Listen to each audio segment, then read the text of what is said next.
السلام عليكم ورحمة الله وبركاته. الشما هركفوني جرى جرتو المان ورمو كم بيا كيسا كم بيا لاك أكاليف كيكاري نجيني كني كان جالالا كان كوجاي دو جرتني سناجيسو هرتنا أمسا يوكان يموتو وانتا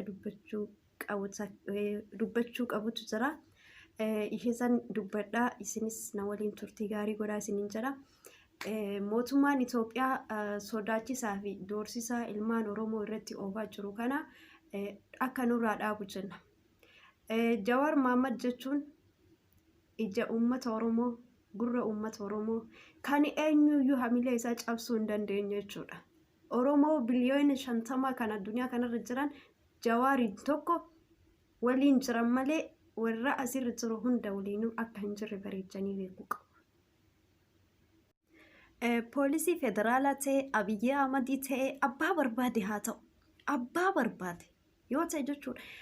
Jawaar Mohaammed nama kaleessa ilmaan Oromoo hacuucaaf roorroo gidiraa wayyaanee jalatti jiganii Oromummaa ofiitu himachuu rakkatanii gaafa Jawaarii as ba'anii eenyummaa isaaniitiin boodan.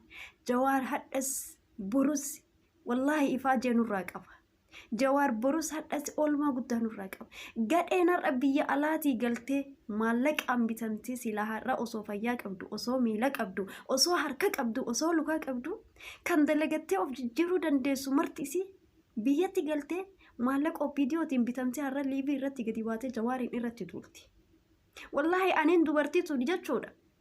Biyya tana Itoophiyaa tana gama diinagdeetiin guddisuu ni danda'a. Aniin dhalaatuun jechuudha.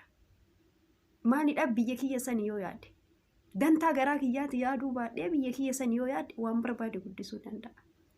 Garuu poolisii taatee poolisii nageenya kan seera eegdu kan biyya eegdu atiinis jechuudha.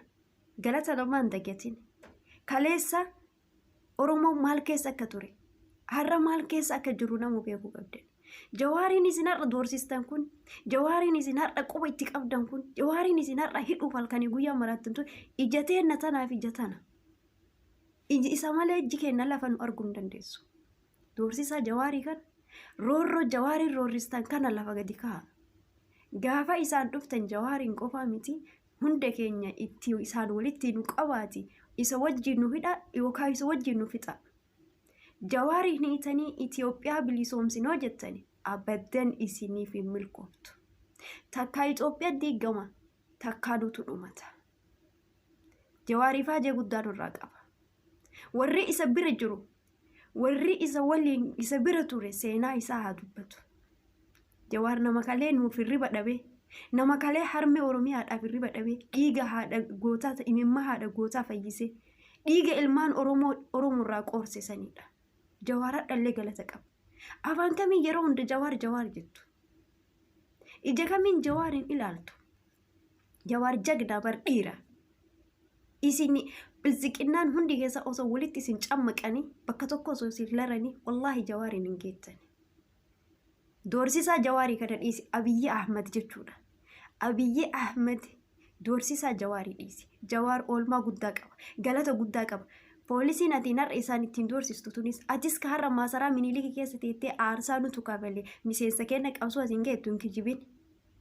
Qeerroof qarree Jawaar Mohaammed 4 kiiloo si seensise liqimsi haqni jirtu tanuma.